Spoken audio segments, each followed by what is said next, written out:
मैं हूं अलका यादव। जी हाँ, एक और शुक्रवार और एक और नई कहानी सिर्फ और सिर्फ आप सबके लिए। और आज की कहानी का नाम है जीभ का रस। एक बार की बात है, एक बार एक बूढ़ा राहगीर चलते चलते बहुत ही ज्यादा थक चुका था। धीरे धीरे शाम भी होने लगी थी। उसके बाद उनके मन में एक ख्याल आने लगा कि क्यों ना आज की रात यहीं कहीं बिता ली जाए। थोड़ी देर के बाद बुजुर्ग ने आसपास कहीं पर ठहरने की जगह ढूंढी तो उनको एक घर नजर आया। उसके बाद वहां जैसे उस घर के पास गए, उन्होंने सारी बात एक महिला को बताई तो उस महिला ने उन्हें वहां रुकने की इजाजत दे दी। लेकिन महिला ने क्या किया कि उनको बाड़े में ही ठहरा दिया जहां पर उनके पशु बंधे हुए थे। उसके बाद वो जो बुजुर्ग व्यक्ति था वो वहां पर रात को सो गया। अगले दिन जब सुबह उठा तो उसके मन में ख्याल आने लगा कि क्यों ना यहीं पर ही अपनी खिचड़ी बना ली जाए और खिचड़ी खाने के बाद उसके बाद यहां से चला जाए और आगे का रास्ता तय किया जाए।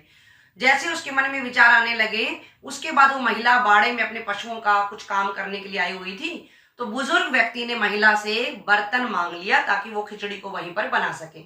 उसके बाद महिला ने उस व्यक्ति को बर्तन दे दिया। थोड़ी देर के बाद बुजुर्ग जो व्यक्ति था वो महिला से जो बर्तन लिया हुआ था उस बर्तन में खिचड़ी बनाने लगा।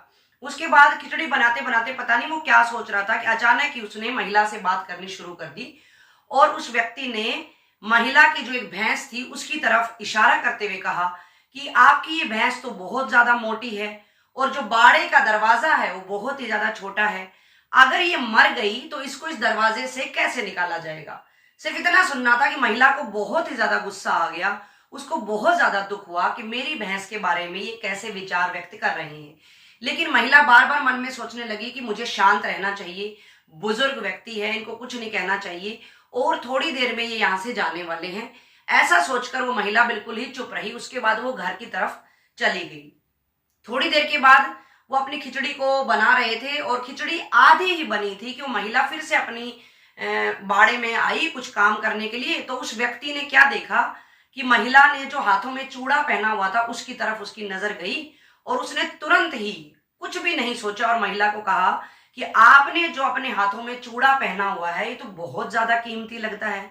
मैं ये सोच रहा हूं कि जिस दिन आप विधवा हो गई तो ये चूड़ा तोड़ना पड़ेगा और आपको तो बहुत ज्यादा नुकसान हो जाएगा।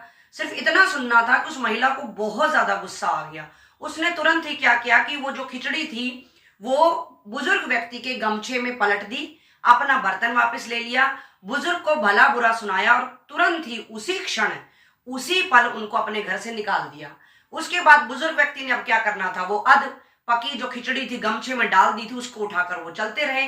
वो खिचड़ी जो अध पकी थी उसमें से पानी धीरे धीरे धीरे धीरे टपक रहा था। कुछ दूर चलने पर लोग उनको देखते जा रहे थे तो लोगों ने पूछना शुरू कर दिया कि तुम्हारे गमछे में से ये क्या टपक रहा है। सिर्फ इतना सुनना था कि बुजुर्ग व्यक्ति ने बताया कि कुछ नहीं है, इसमें से सिर्फ और सिर्फ मेरी जीभ का रस टपक रहा है। बुजुर्ग ने कहा कि पहले इस जीभ ने तिरस्कार करवाया और अब ये जीभ हंसी उड़वा रही है। तो देखा बच्चों और दोस्तों, इस कहानी के माध्यम से मैं भी सिर्फ यही बताना चाहती हूं कि जो हमारी जीभ है अगर उस पर हमारा नियंत्रण नहीं है तो हम अपने जीवन में कुछ भी नहीं कर सकते हैं। आप हमेशा याद रखें, पहले तोलें फिर बोलें, कम बोलें लेकिन मधुर बोलें, प्यार से बोलें, अच्छे से बोलें। आप सब लोगों के साथ बहुत ही अच्छे और प्यार से बोलें, कभी भी अपशब्द ना कहें, बुरे शब्द किसी को भी ना कहें। हमेशा याद रखें कि तलवार चाकू किसी का भी घाव ठीक हो सकता है लेकिन जीभ के द्वारा दिया हुआ घाव कतई ठीक नहीं हो सकता है। तो आप अपनी जीभ का रस अगर टपकाएं तो वो मीठा हो। खुश रहें, सुरक्षित रहें, मेरे साथ बने रहें। हर शुक्रवार की तरह अगले शुक्रवार फिर से मिलूंगी। तब तक के लिए नमस्कार।